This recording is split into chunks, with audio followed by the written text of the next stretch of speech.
যারা রাষ্ট্র পরিচালনা করে তারা মেধাবী, নিঃসন্দেহে মেধাবী, কিন্তু তারা তাদের এই মেধাকে সোনা চুরির কারবারে তারা লিপ্ত করেছে, চোরা কারবারিতে লিপ্ত, তারা দেশের সম্পদটাকে বিদেশে পাচার করা অথবা দেশেই সম্পদের পাহাড় গড়ে তোলা, এটা আমরা দেখতে পাচ্ছি।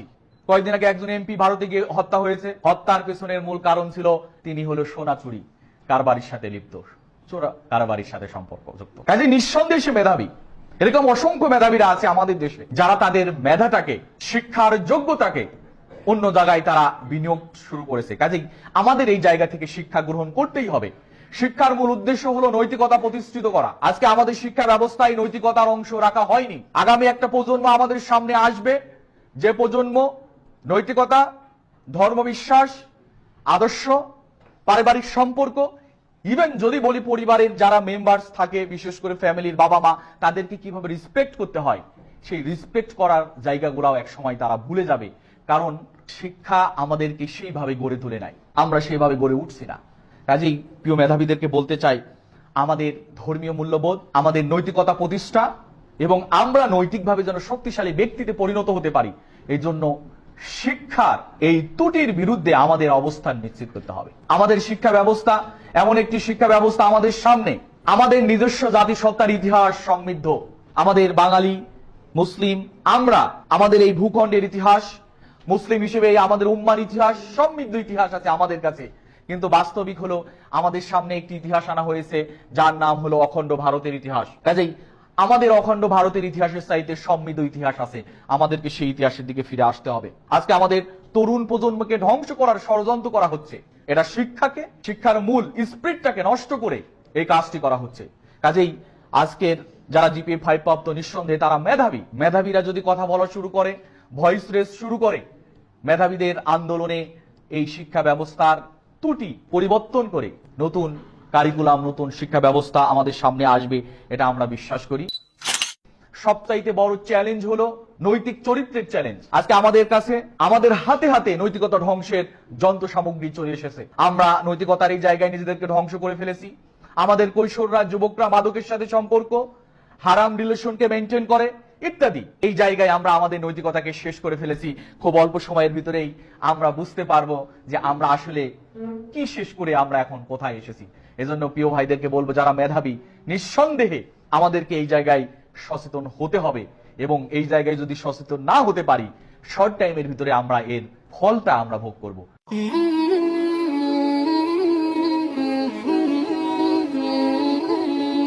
আসসালামু আলাইকুম ওয়া রাহমাতুল্লাহ।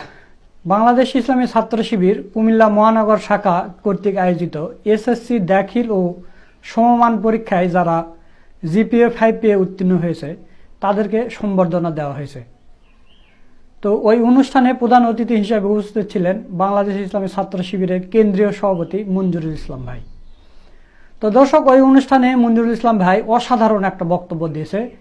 আমি মনে করি বাংলাদেশের প্রত্যেকটা অভিভাবকের, যাদের সন্তানেরা এবার এসএসসি পাশ করেছে, জিপিএ 5 না পাক, শুধু পাশ করেছে, তাদেরকেও এই বক্তব্যটা শোনা উচিত।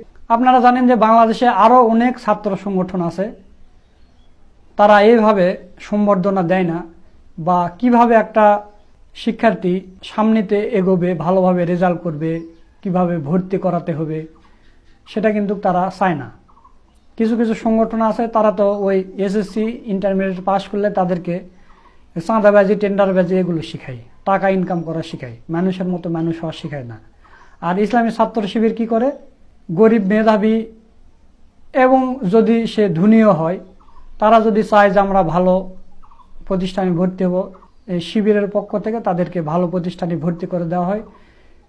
মানে ছাত্রদেরকে বলা হয় যে আপনার কি হতে ইচ্ছা করে সেটাই আমরা করে দেব, আপনি ডাক্তার হবেন না ইঞ্জিনিয়ার হবেন নাকি বিদেশ যে পড়াশোনা করবেন, আপনার যেটা ইচ্ছা সেটাই শিবির করে দিবে।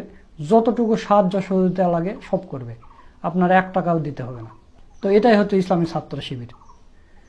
ইসলামী ছাত্র শিবিরকে আগে মানুষ নেগেটিভভাবে দেখতো, যে শিবির নাকি পায়ের রক কাটে, সন্ত্রাসী করে, এ করে, সে করে।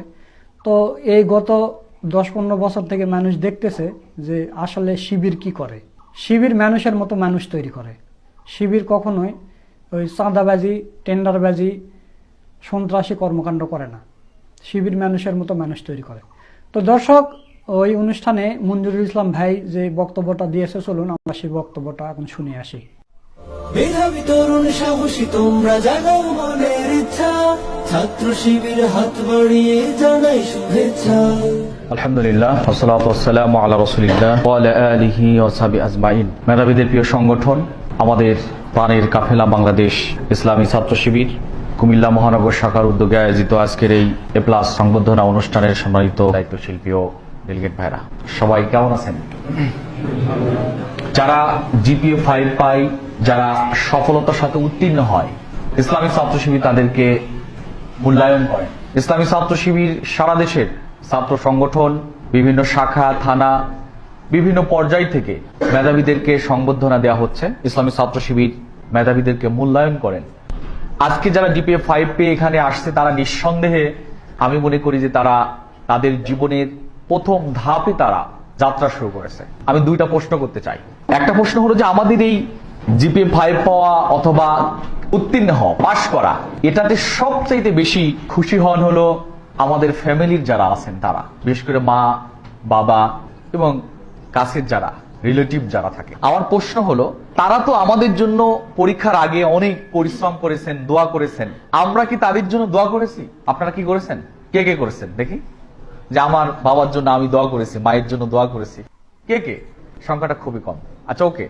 সেকেন্ড কোশ্চেন, আমরা আমাদের বাবা মা আমাদের জন্য দোয়া করলেও আমাদেরকে সুস্থ রাখা, আমাদেরকে সুস্থতার সাথে পরীক্ষায় অংশগ্রহণ করা এবং শেষ পর্যন্ত পরীক্ষা শেষ করা, এই সব কিছুর সুযোগ দিয়েছেন আমাদের যিনি সৃষ্টি করেছেন আল্লাহ। আমরা কি তার শুকরিয়া আদায় করেছি? কে কে আদায় করেছেন? এবার অনেকেই করছে। আল্লাহর শুকরিয়া তো সবাই করেন। যদি আল্লাহর শুকরিয়া না করে আর করে, কোরআনের একটি কথা, ওমাই ইয়াশকুর ফাইন্নামা ইয়াশকুরু লিনাফসি, যে শুকরিয়া করেন এই শুকরিয়াটা তার নিজের জন্য। আল্লাহর কাছে ওমান কাফারা ফাইন্নাল্লাহা গনিয়ুন হামিদ, যে অস্বীকার করে, শুকরিয়া করে না, আল্লাহ ধনী। আল্লাহ আমাদের এই শুকরিয়ার জন্য মুখাপেক্ষী নয়। কাজেই আমরা জিপিএ 5 পেয়েছি, আমাদের উচিত ছিল আমাদের পিতা মাতার জন্য করা, আল্লাহর কাছে আমাদের কৃতজ্ঞতা প্রকাশ করা। প্রিয় ভাইরা, আমাদের আজকের এই জিপিএ 5 প্রাপ্ত যারা, তাদেরকে সংবর্ধনা দেওয়া হচ্ছে। এটা হলো আমাদের জীবনের, আমি মনে করি, স্টার্টিং পয়েন্ট। আমরা শুরু করেছি, শুধু সফলতাটা আমাদের এখানে শুরু হয়েছে, কিন্তু এটাই শেষ না যে আমরা এখানেই শেষ হয়ে যাব। আমাদের আরো অনেক, আমাদের এই সিঁড়ি বেয়ে বেয়ে আমাদেরকে আরো অনেক দূর যেতে হবে। কত দূর যেতে হবে? এটা কিন্তু আমাদের একটা সিঁড়ি থেকে যখন আর একটা সিঁড়িতে আমরা যাব, তখন পরবর্তী সিঁড়ির স্বপ্ন আমাদের ভিতরে চলে আসে। কাজে আমাদের যেহেতু স্টার্ট হয়েছে আমাদের সফলতার, আমরা সিঁড়ি অতিক্রম করা শুরু করেছি, আমাদেরকে পরবর্তী আমাদের সেই সফলতার জন্য প্রস্তুতিগুলো এখনই নিতে হবে। আমরা যদি এই জায়গায় ব্যর্থ হই, তাহলে যেটা হবে, আমরা আমাদের এই অনেক স্বপ্ন ছিল, আমাদের স্বপ্ন কি? আমাদের ভিতরে কমন দুইটা স্বপ্ন কাজ করে। একটা স্বপ্ন হলো যে আমরা ডাক্তার হতে চাই, আবার কেউ কি ইঞ্জিনিয়ার হতে চাই। শুধু এই দুইটাই স্বপ্ন হওয়া উচিত না। স্বপ্নের অনেক ডাইমেনশন থাকবে। সবাই শুধু ইঞ্জিনিয়ারই হয়, সবাই শুধু ডাক্তারই হয়, কিন্তু দিন শেষে আসলে হয় কিনা? আসলে হয় না। এজন্য আমাদের স্বপ্নগুলা পরিবর্তন নিয়ে আসতে হবে। আমি যে কথাটা দিয়েই শুরু করতে চাই, সেটা হলো যে সামনে আমাদের অনেক স্বপ্ন, এটা বাস্তবায়ন করতে হলে আমাদেরকে প্রথমত যে বিষয়টাকে একদম বাদ দিয়ে দিতে হবে আমাদের লাইফ থেকে, সেটা হলো যে সময় অপচয় করা যাবে না। এটা হলো প্রথম কথা।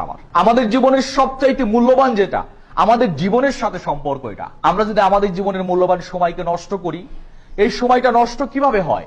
সময়টা নষ্ট হয়, এখন যদি বলি, তাহলে নষ্ট হয় সোশ্যাল মিডিয়াতে। আমরা আমাদের জীবনের গুরুত্বপূর্ণ সময়কে নষ্ট করে ফেলছি।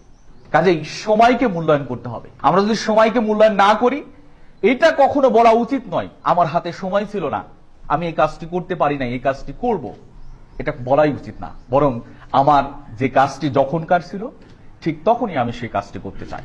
কাজে আজকে যারা জিপিএ 5 পেয়ে আজকের এখানে যারা আসছে, তাদেরকে অনুরোধ করব যে আপনারা আপনাদের জায়গা থেকে এই জায়গায় নিজেদেরকে সব সময় সতর্ক রাখবেন।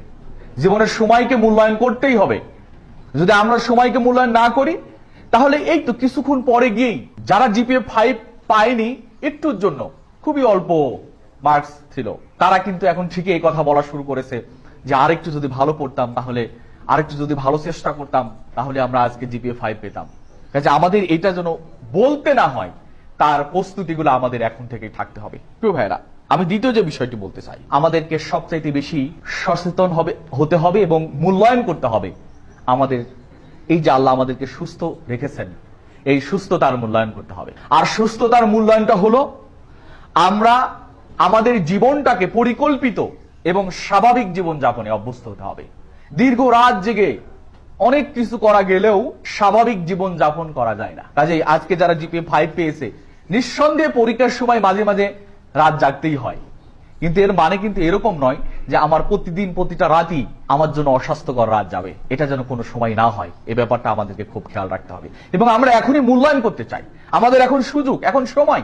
আমরা যদি এখন এই সুযোগ এবং এই সময়কে কাজে না লাগাই, তাহলে খুবই শর্ট টাইমে গিয়েই আমরা এমন অনেক প্রতিবন্ধকতার সম্মুখীন হব, যখন আমরা চিন্তা করেও, তখন মূল্যায়ন করতে গেলেও আমরা সেই মূল্যায়নটি আর করতে পারবো না।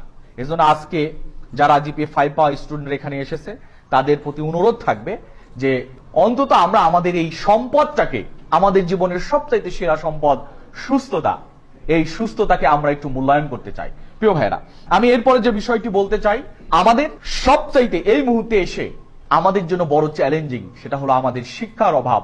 জাতির যারা আজকে জিপিএ 5 পেয়ে মেধাবী, তারা যদি একটু সচেতন হয়, তারা বুঝতে পারবে যারা রাষ্ট্র পরিচালনা করে তারা মেধাবী, নিঃসন্দেহে মেধাবী, কিন্তু তারা তাদের এই মেধাকে সোনা চুরির কারবারে তারা লিপ্ত করেছে। চোরা কারবারিতে লিপ্ত তারা, দেশের সম্পদটাকে বিদেশে পাচার করা অথবা দেশেই সম্পদের পাহাড় গড়ে তোলা, এটা আমরা দেখতে পাচ্ছি। কয়েকদিন আগে একজন এমপি ভারতে গিয়ে হত্যা হয়েছে। হত্যার পেছনের মূল কারণ ছিল তিনি হলো সোনা চুরি কারবারির সাথে লিপ্ত, চোরা কারবারির সাথে সম্পর্কযুক্ত। কাজে নিঃসন্দেহে সে মেধাবী। এরকম অসংখ্য মেধাবীরা আছে আমাদের দেশে, যারা তাদের মেধাটাকে, শিক্ষার যোগ্যতাকে অন্য জায়গায় তারা বিনিয়োগ শুরু করেছে। কাজেই আমাদের এই জায়গা থেকে শিক্ষা গ্রহণ করতেই হবে। শিক্ষার মূল উদ্দেশ্য হলো নৈতিকতা প্রতিষ্ঠিত করা। আজকে আমাদের শিক্ষা ব্যবস্থায় নৈতিকতার অংশ রাখা হয়নি। আগামী একটা প্রজন্ম আমাদের সামনে আসবে, যে প্রজন্ম নৈতিকতা, ধর্মবিশ্বাস, আদর্শ, পারিবারিক সম্পর্ক, ইভেন যদি বলি পরিবারের যারা মেম্বার্স থাকে, বিশেষ করে ফ্যামিলির বাবা মা, তাদেরকে কিভাবে রেসপেক্ট করতে হয়, সেই রেসপেক্ট করার জায়গাগুলোও এক সময় তারা ভুলে যাবে। কারণ শিক্ষা আমাদেরকে সেইভাবে গড়ে তোলে নাই, আমরা সেইভাবে গড়ে উঠছি না। কাজেই প্রিয় মেধাবীদেরকে বলতে চাই, আমাদের ধর্মীয় মূল্যবোধ, আমাদের নৈতিকতা প্রতিষ্ঠা এবং আমরা নৈতিকভাবে যেন শক্তিশালী ব্যক্তিতে পরিণত হতে পারি, এই জন্য শিক্ষার এই ত্রুটির বিরুদ্ধে আমাদের অবস্থান নিশ্চিত করতে হবে। আমাদের শিক্ষা ব্যবস্থা এমন একটি শিক্ষা ব্যবস্থা আমাদের সামনে, আমাদের নিজস্ব জাতিসত্তার ইতিহাস সমৃদ্ধ, আমাদের বাঙালি, মুসলিম, আমরা আমাদের এই ভূখণ্ডের ইতিহাস, মুসলিম হিসেবে আমাদের উম্মার ইতিহাস, সমৃদ্ধ ইতিহাস আছে আমাদের কাছে। কিন্তু বাস্তবিক হলো আমাদের সামনে একটি ইতিহাস আনা হয়েছে, যার নাম হলো অখণ্ড ভারতের ইতিহাস। কাজেই আমাদের অখণ্ড ভারতের ইতিহাসের চাইতে সমৃদ্ধ ইতিহাস আছে, আমাদেরকে সেই ইতিহাসের দিকে ফিরে আসতে হবে। আজকে আমাদের তরুণ প্রজন্মকে ধ্বংস করার ষড়যন্ত্র করা হচ্ছে। এটা শিক্ষাকে, শিক্ষার মূল স্পিরিটটাকে নষ্ট করে এই কাজটি করা হচ্ছে।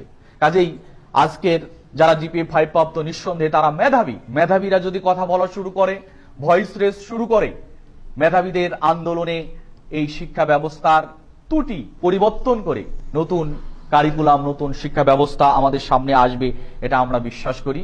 প্রিয় ভাইদেরকে অনুরোধ করব, সেই শিক্ষার আন্দোলনে মেধাবীদেরকে অংশগ্রহণ করতে হবে। ইসলামী ছাত্র শিবির সেই কাজটি করে যাচ্ছে, করবে। আপনাদের কাছে উদাত্ত আহ্বান থাকবে যে সেই আন্দোলনে শরিক হওয়ার জন্য। প্রিয় ভাইরা, এরপরে আমি যে কথাটা বলতে চাই, ভালো চরিত্রবান ব্যক্তি হওয়াটা আমাদের সবচাইতে বেশি দরকার। আমাদের যে সফলতা জিপিএ 5, এটা যদি কেউ নাও পায়, আমরা যদি একটু ক্যালকুলেশন করে আমরা এটা বলতে পারবো যে জিপিএ 5 পাওয়া মানেই হলো চরিত্রের দিক থেকে ভালো ব্যক্তি হয়ে যাওয়া নয়। একজন ইঞ্জিনিয়ার হবে, একজন ডাক্তার হবে, মানুষ তাকে বলবে ইনি ডাক্তার, কিন্তু ভালো ডাক্তার নয়। ইঞ্জিনিয়ার, কিন্তু সে ভালো ইঞ্জিনিয়ার নয়, সে হলো বিশেষ সরকারের আমলা, কর্মকর্তা ইত্যাদি। কিন্তু ব্যক্তি যদি নৈতিক চরিত্রে ভালো ব্যক্তি না হতে পারে, তাহলে অনেক কিছুই সে করবে, কিন্তু তাকে ভালো ব্যক্তি বলা হবে না। এজন্য আজকে আমাদের সামনে সবচাইতে বড় চ্যালেঞ্জ হলো নৈতিক চরিত্রের চ্যালেঞ্জ। আজকে আমাদের কাছে, আমাদের হাতে হাতে নৈতিকতা ধ্বংসের যন্ত্র সামগ্রী চলে এসেছে। আমরা নৈতিকতার এই জায়গায় নিজেদেরকে ধ্বংস করে ফেলেছি। আমাদের কৈশোররা, যুবকরা মাদকের সাথে সম্পর্ক, হারাম রিলেশনকে মেনটেন করে ইত্যাদি। এই জায়গায় আমরা আমাদের নৈতিকতাকে শেষ করে ফেলেছি। খুব অল্প সময়ের ভিতরেই আমরা বুঝতে পারবো যে আমরা আসলে কি শেষ করে আমরা এখন কোথায় এসেছি। এজন্য প্রিয় ভাইদেরকে বলবো, যারা মেধাবী নিঃসন্দেহে